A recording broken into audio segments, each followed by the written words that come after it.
जय श्री कृष्ण दोस्तों मेरे चैनल देववाणी पुराणों से मैं आपका स्वागत है। आज हम श्रीमद् भागवत महापुराण के प्रथम स्कंद का 16वां अध्याय का अध्ययन करने जा रहे हैं। इससे पहले हम 15वें अध्याय तक का अध्ययन कर चुके थे। चलिए आज 16वें अध्याय का शुभारंभ करते हैं। इसमें है परीक्षित की दिग्विजय तथा धर्म और पृथ्वी का संवाद, यानी किस तरह से उन्होंने दिग्विजय की और धर्म और पृथ्वी में क्या क्या संवाद हुआ, ये इस अध्याय में दिया हुआ है। सूत जी कहते हैं, शौनक जी पांडवों के महाप्रयाण के पश्चात भगवान के परम भक्त राजा परीक्षित श्रेष्ठ ब्राह्मणों की शिक्षा के अनुसार पृथ्वी का शासन करने लगे। उनके जन्म के समय ज्योतिषियों ने उनके संबंध में जो कुछ कहा था, वास्तव में वे सभी महान गुण उनमें विद्यमान थे। उन्होंने उत्तर की पुत्री इरावती से विवाह किया। उससे उन्होंने जन्मजेय आदि 4 पुत्र उत्पन्न किए तथा कृपाचार्य को आचार्य बनाकर उन्होंने गंगा के तट पर 3 अश्वमेध यज्ञ किए, जिनमें ब्राह्मणों को पुष्कल दक्षिणा दी गई। उन यज्ञों में देवताओं ने प्रत्यक्ष रूप से प्रकट होकर अपना भाग ग्रहण किया। एक बार दिग्विजय करते समय उन्होंने देखा कि शूद्र के रूप में कलयुग राजा का वेश धारण करके एक गाय और बैल के जोड़े को ठोकरों से मार रहा है। तब उन्होंने उसे बलपूर्वक पकड़कर दंड दिया। शौनक जी ने पूछा, महाभाग्यवान सूत जी, दिग्विजय के समय महाराज परीक्षित ने कलयुग को दंड देकर ही क्यों छोड़ दिया, मार क्यों नहीं डाला? क्योंकि राजा का वेश धारण करने पर भी था तो वह अधम शूद्र ही, जिसने गाय को लात से मारा था। यदि यह प्रसंग भगवान श्री कृष्ण की लीला से अथवा उनके चरण कमलों के मकरंद रस का पान करने वाले रसिक महानुभावों से संबंध रखता हो तो अवश्य कहिए।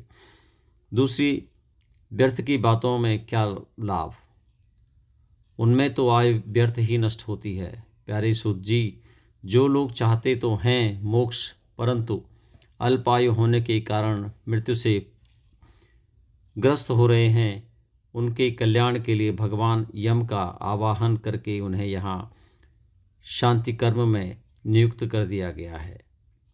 जब तक यमराज यहाँ इस कर्म में नियुक्त हैं, तब तक किसी की मृत्यु नहीं होगी।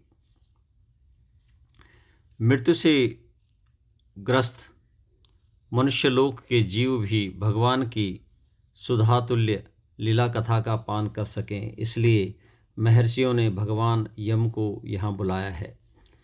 एक तो थोड़ी आय और दूसरे कम समझ, ऐसी अवस्था में संसार के मंद भाग्य विषी पुरुषों की आयु व्यर्थ ही बीती जा रही है। नींद में रात और व्यर्थ के कर्मों में दिन। सूत जी ने कहा, जिस समय राजा परीक्षित कुरुजंगल देश में सम्राट के रूप में निवास कर रहे थे, उस समय उन्होंने सुना कि मेरी सेना द्वारा सुरक्षित साम्राज्य में कलयुग का प्रवेश हो गया है। इस समाचार से उन्हें दुख तो अवश्य हुआ, परंतु यह सोचकर कि युद्ध करने का अवसर हाथ लगा तो वे उतने दुखी नहीं हुए। इसके बाद युद्धवीर परीक्षित ने धनुष हाथ में ले लिया।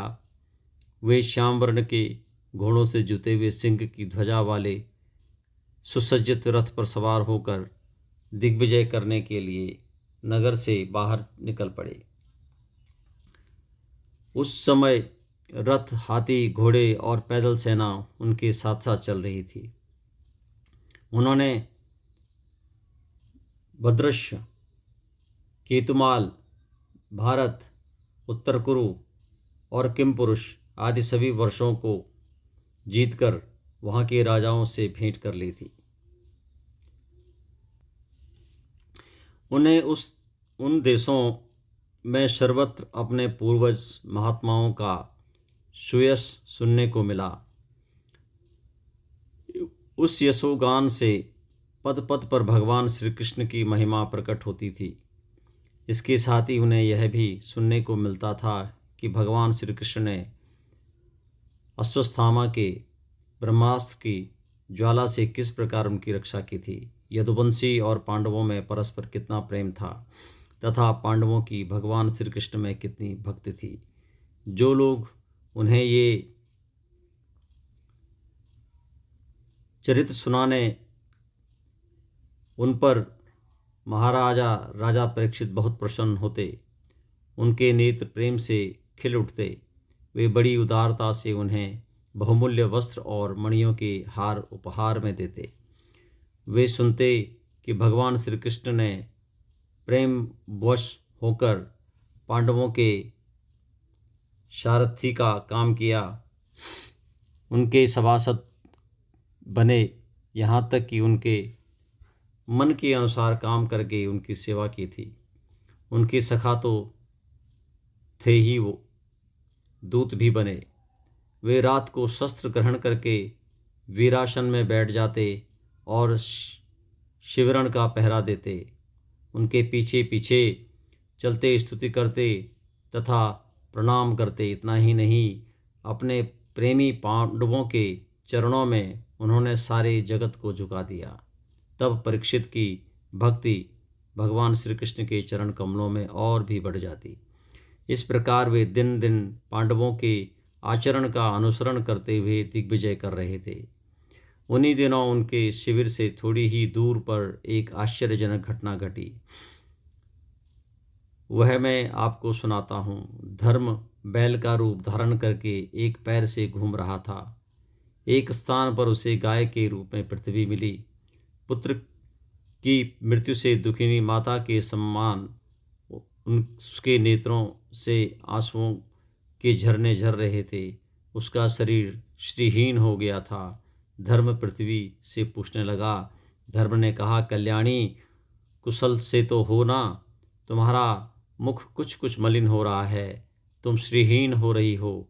मालूम होता है तुम्हारे हृदय में कुछ न कुछ दुख अवश्य है। क्या तुम्हारा कोई संबंधी दूर देश चला गया है जिसके लिए तुम इतनी चिंता कर रही हो? कहीं तुम मेरी तो चिंता नहीं कर रही हो कि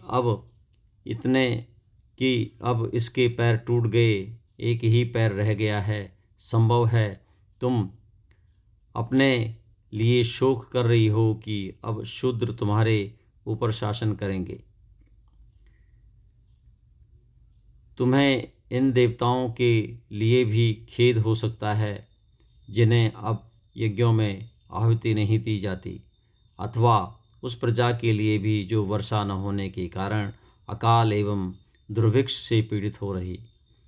देवी, क्या तुम राक्षस सरीखे मनुष्यों के द्वारा सताई हुई आरक्षित स्त्रियों एवं आर्त बालकों के लिए शोक कर रही हो? संभव है विद्या अब कुकर्मी ब्राह्मणों के चंगुल में पड़ गई है और ब्राह्मण विप्रद्रोही राजाओं की सेवा करने लगे हैं और इसी का तुम्हें दुख हो। आज के नाम मात्र के राजा तो 16 आने कलियुगी हो गए हैं। उन्होंने बड़े बड़े देशों को भी उजाड़ डाला है। क्या तुम उन राजाओं या देशों के लिए शोक कर रही हो? आज की जनता खान पान, वस्त्र, स्नान और स्त्री सहवास आदि में शास्त्रीय नियमों का पालन न करके स्वेच्छाचार कर रही हैं। क्या इसके लिए तुम दुखी हो? माँ पृथ्वी, अब समझ में आया हो न हो तुम्हें भगवान श्री कृष्ण की याद आ रही होगी, क्योंकि उन्होंने तुम्हारा भार उतारने के लिए ही अवतार लिया था और ऐसी लीलाएं की थी जो मोक्ष भी अवलंबन है। अब उनके लीला संवरण कर लेने पर उनके परित्यागों से तुम दुखी हो रही हो। देवी, तुम तो धन रत्नों की खान हो। तुम अपने क्लेश का कारण जिससे तुम इतनी दुर्बल हो गई हो मुझे बतलाओ। मालूम होता है बड़े बड़े बलवानों को भी हरा देने वाला काल ने देवताओं के द्वारा वंदनीय तुम्हारे सौभाग्य को छीन लिया है। पृथ्वी ने कहा, धर्म, तुम मुझसे जो कुछ पूछ रहे हो वह सब स्वयं जानते हो। जिन भगवान के सहारे तुम सारे संसार को सुख पहुँचाने वाले अपने चारों चरणों से युक्त थे, जिनमें सत्य, पवित्रता, दया, क्षमा, त्याग, संतोष, सरलता, शम, दम, तप, समता, तितिक्षा, उपरति, शास्त्र विचार, ज्ञान, वैराग्य, ऐश्वर्य, वीरता, तेज, बल, स्मृति, स्वतंत्रता, कौशल, कांति, धैर्य, कोमलता, निर्भीकता, विनय, शील, साहस, उत्साह, बल, सौभाग्य, गंभीरता, स्थिरता, अस्तिकता, कीर्ति, गौरव और निरहंकरता, ये 39 अप्राकृतिक गुण तथा महत्वाकांक्षी पुरुषों के द्वारा वांछनीय शरणागत वत्सला आदि और भी बहुत से महान गुण उनकी सेवा करने के लिए नित्य निरंतर निवास करते हैं। एक क्षण के लिए भी उनमें अलग नहीं होते। उन्हीं समस्त गुणों के आश्रय सौंदर्य धाम भगवान श्री कृष्ण ने इस समय इस लोक से अपनी लीला संवरण कर ली और यह संसार पापमय कलयुग की कुदृष्टि का शिकार हो गया। यही देखकर मुझे बड़ा शोक हो रहा है। अपने लिए देवताओं में श्रेष्ठ तुम्हारे लिए देवता, पितर, ऋषि, साधु और समस्त वर्णों तथा आश्रमों के मनुष्यों के लिए मैं शोकग्रस्त हो रही हूँ, जिनका कृपा कटाक्ष प्राप्त करने के लिए ब्रह्मा आदि देवता भगवान के शरणागत होकर बहुत दिनों तक तपस्या करते रहे। वही लक्ष्मी जी अपने निवास स्थान कमल वन का परित्याग करके बड़े प्रेम से जिनके चरण कमलों की सुभग छत्र छाया का सेवन करती है, उन्हीं भगवान के कमल वक्र, अंकुश, ध्वजा आदि चिन्हों से युक्त श्री चरणों से विभूषित होने के कारण मुझे महान वैभव प्राप्त हुआ था और मेरी तीनों लोकों से बढ़कर शोभा हुई थी। परंतु मेरे सौभाग्य का अब अंत हो गया है। भगवान ने मुझे अभागिनी छोड़ दिया। मालूम होता है मुझे अपने सौभाग्य पर गर्व हो रहा था, इसलिए उन्होंने मुझे यह दंड दिया है।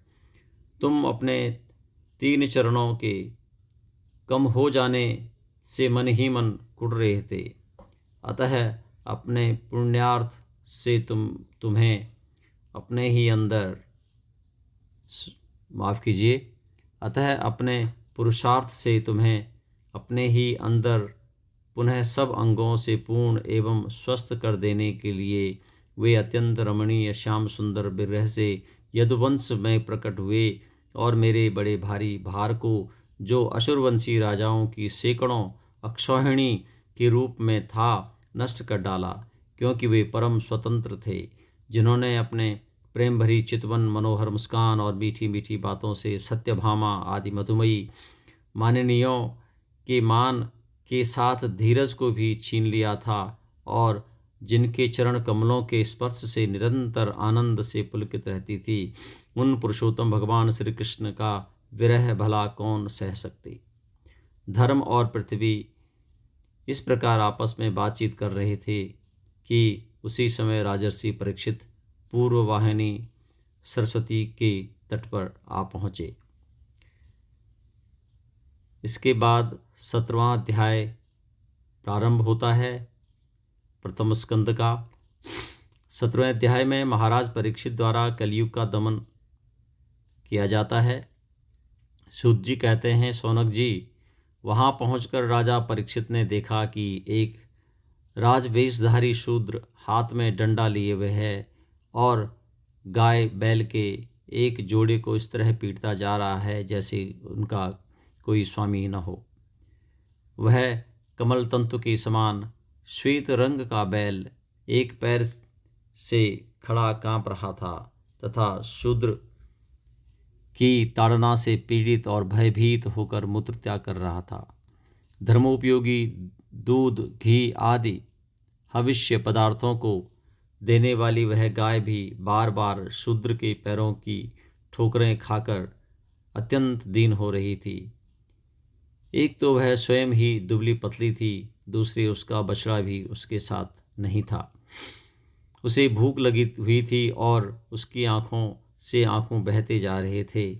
स्वर्ण जटित रथ पर चढ़े हुए राजा परीक्षित ने अपना धनुष चढ़ाकर मेघ की समान गंभीर वाणी से उसको ललकारा। अरे तू कौन है जो बलवान होकर भी मेरे राज्य के इन दुर्बल प्राणियों को बलपूर्वक मार रहा है? तूने नट की भांति वेश तो राजा का बना रखा है, परंतु कर्म से तू शूद्र जान पड़ता है। हमारे दादा अर्जुन के साथ भगवान श्री कृष्ण के परम धाम पधार जाने पर इस प्रकार निर्जन स्थान में निरपराधों पर प्रहार करने वाला तू अपराधी है, अतः वध के योग्य है। उन्होंने धर्म से पूछा, कमल नाल के समान आपका श्वेत वर्ण है, 3 पैर न होने पर भी आप एक ही पैर से चलते फिरते हैं। यह देखकर मुझे बड़ा कष्ट हो रहा है। बतलाइए, आप क्या बैल के रूप में कोई देवता हैं? अभी यह भूमंडल कुरुवंशी नरपतियों के बाहुबल से सुरक्षित है। इसमें आपके सिवा और किसी भी प्राणी की आँखों से शोक के आंसू बहते मैंने नहीं देखे। धेनुपुत्र, अब आप शोक न करें, इस शूद्र से निर्भय हो जाएं।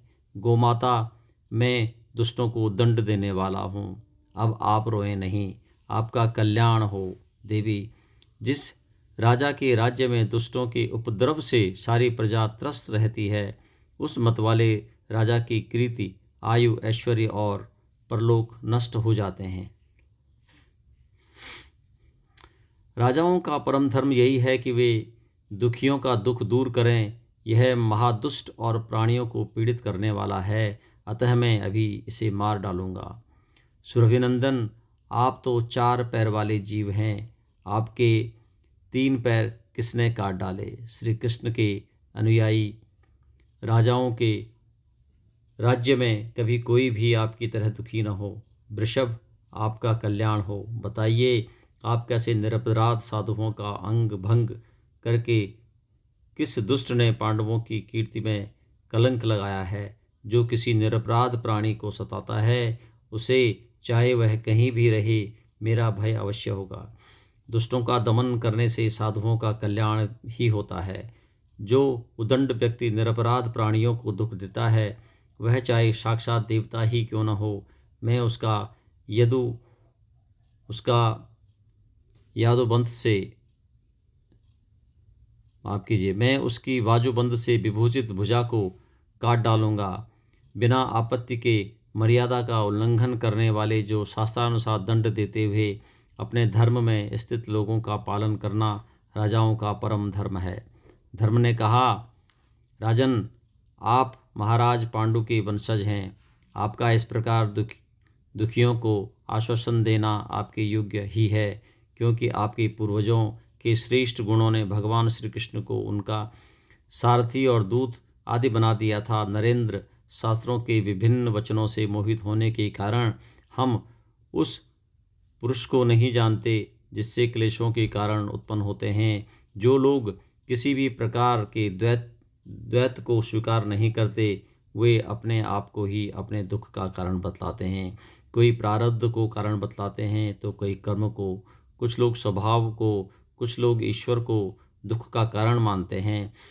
किन्हीं का ऐसा भी निश्चय है कि दुख का कारण न तो तर्क के द्वारा जाना जाता है और न वाणी के द्वारा बतलाया जाता है। राजर्षि, अब इनमें कौन सा मत ठीक है, यह आप अपनी बुद्धि से ही विचार कर लीजिए। सूत जी कहते हैं, ऋषि श्रेष्ठ शौनक जी, धर्म का प्रवचन सुनकर सम्राट परीक्षित बहुत प्रसन्न हुए। उनका खेद मिट गया। उन्होंने शांत चित्त होकर उनसे कहा, परीक्षित ने कहा, धर्म का तत्व जानने वाले वृषभदेव, आप धर्म का उपदेश कर रहे हैं। अवश्य ही आप वृषभ के रूप में स्वयं धर्म हैं। आपने अपने को दुख देने वाले का नाम इसलिए नहीं बतलाया है कि अधर्म करने वाले को जो नकरादि प्राप्त होते हैं, वे ही चुगली करने वाले को भी मिलते हैं। अथवा यही सिद्धांत निश्चित है कि प्राणियों के मन और वाणी से परमेश्वर की माया के स्वरूप का निरूपण नहीं किया जा सकता। धर्मदेव, सतयुग में आपके 4 चरण थे। तप, पवित्रता, दया और सत्य। इस समय अधर्म के अंश गर्व, आसक्ति और मद से 3 चरण नष्ट हो चुके हैं। अब आपका चौथा चरण केवल सत्य ही बच रहा है।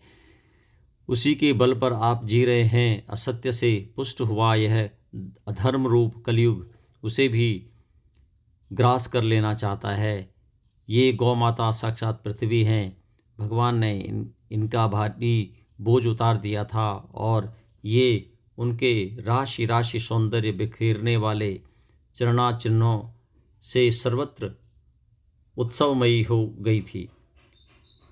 अब ये उनसे बिछुड़ गई हैं। ये साध्वी अभागिनी के समान नेत्रों से जल भरकर यह चिंता कर रही है कि अब राजा का स्वांग बनाकर ब्राह्मण द्रोही शूद्र मुझे भोगेंगे। महारथी परीक्षित ने इस प्रकार धर्म और पृथ्वी को सांत्वना दी। फिर उन्होंने अधर्म के कारण रूप कलयुग को मारने के लिए तीक्ष्ण तलवार उठाई। कलयुग ताड़ गया कि ये तो अब मुझे मार ही डालना चाहते हैं। अतः झटपट उसने अपने राज चिन्ह उतार डाले और भय विह्वल होकर उनके चरणों में अपना सिर रख दिया। परीक्षित बड़े यशस्वी, दीन वत्सल और शरणागत रक्षक थे। उन्होंने जब कलयुग को अपने पैरों पर पड़े देखा तो कृपा करके उसको मारा नहीं, अपितु हंसते हुए उससे कहा। परीक्षित बोले, अब तू हाथ जोड़ शरण आ गया। तब अर्जुन के यशस्वी वंश में उत्पन्न हुए किसी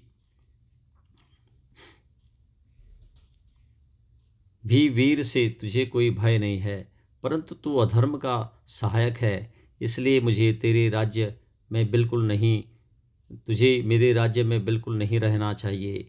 तेरे राजाओं के शरीर में रहने से ही लोभ, झूठ, चोरी, दुष्टता, स्वधर्म त्याग, दरिद्रता, कपट, कलह, दंभ और दूसरे पापों की बढ़ती हो रही है।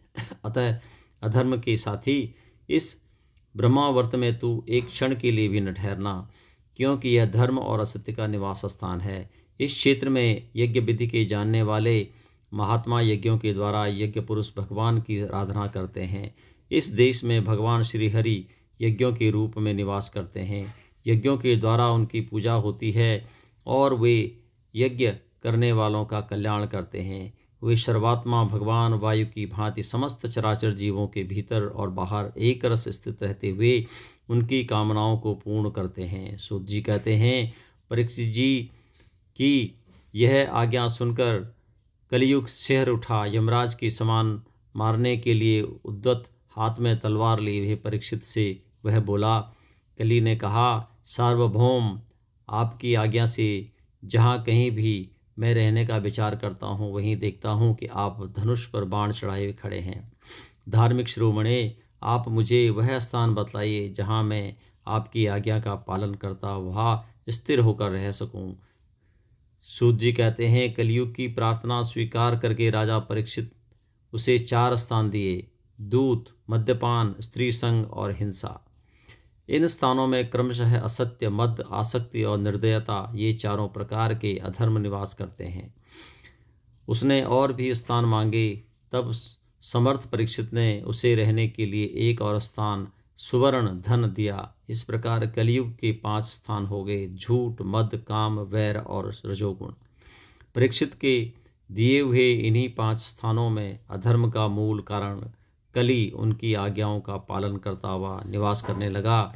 इसलिए आत्मकल्याणकामी पुरुष को इन 5 स्थानों का सेवन कभी नहीं करना चाहिए। धार्मिक राजा, प्रजा वर्ग के लौकिक नेता और धर्मोपदेष्टा गुरुओं को भी बड़ी सावधानी से इनका त्याग करना चाहिए।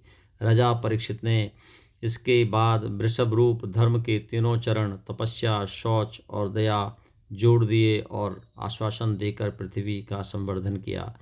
वे ही महाराज परीक्षित इस समय अपने राज सिंहासन पर, जिसे उनके पितामह महाराजा युधिष्ठिर ने बन जाते हुए समय उन्हें दिया था, विराजमान हैं।